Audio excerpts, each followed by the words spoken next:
بنی اسرائیل میں ایک نوجوان تھا۔ وہ بہت ہی خوبصورت اور نہایت پاک باز تھا۔ وہ نوجوان ٹوپیاں اور ٹوکریاں بنا کر بیچتا تھا۔ ایک دن بازار میں ٹوپیاں بیچتے بیچتے بادشاہ کے محل کی طرف نکل پڑا۔ محل میں ایک حسین شہزادی کی اس پر نظر پڑی تو اس نے اپنی خادمہ کو بھیج کر اس نوجوان کو بلا لیا۔ نوجوان نے سمجھا کہ شاید شہزادی صاحبہ نے کچھ خریدنا ہے۔ وہ خادمہ کے ساتھ محل میں داخل ہوا تو خادمہ دروازہ بند کر کے باہر سے چلی گئی اور شہزادی برہنہ حالت میں سامنے آ گئی اور بولی، اے حسین نوجوان، میرے قریب آ اور میری خواہش پوری کرو۔ نوجوان نے کہا، اے شہزادی، اس رب سے ڈرو جو بڑا بے نیاز ہے۔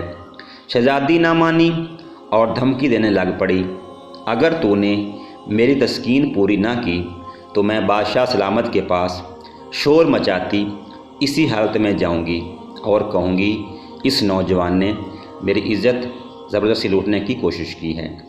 اب نوجوان بڑا پریشان ہوا اور کچھ سوچ کر بولا، اچھا مجھے نہانے کی اجازت دے دیجیے تاکہ میں صاف ستھرا ہو جاؤں۔ شہزادی بولی، ٹھیک ہے، پر یہاں نہیں نہانا تم نے، کیونکہ تم بھاگ جاؤ گے۔ اس خادمہ کے ساتھ 40 فٹ اوپر محل کی چھت پر نہاؤ۔ نوجوان مان گیا اور اوپر چلا گیا۔ وہاں جا کر جو اس نے دیکھا کہ اب کیا کروں، اور اس کے ذہن میں اس کے سوا کوئی اور حل نہ آیا کہ 40 فٹ چھلانگ ہی لگا دی جائے۔ اس نے چھلانگ لگاتے وقت دعا پڑھی، اللہ پاک، مجھے تیری نافرمانی پر مجبور کیا جا رہا ہے اور میں اس برائی سے بچنا چاہتا ہوں۔ مجھے 40 فٹ نیچے چھلانگ لگا کر مر جانا تو منظور ہے، لیکن تیری نافرمانی نہیں۔ یہ کہہ کر نوجوان نے چھلانگ لگا دی۔ اسی وقت ایک فرشتے کو باری تعالیٰ سے حکم ہوا کہ جاؤ اس نوجوان کو بچاؤ۔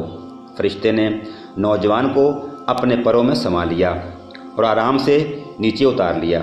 نوجوان بڑا خوش ہوا اور اسی وقت شکرانے کے نفل ادا کیے اور بارگاہ الہی میں عرض کی کہ مولا، تو چاہے تو مجھے اپنے اس کام سے بے نیاز کروا سکتا ہے۔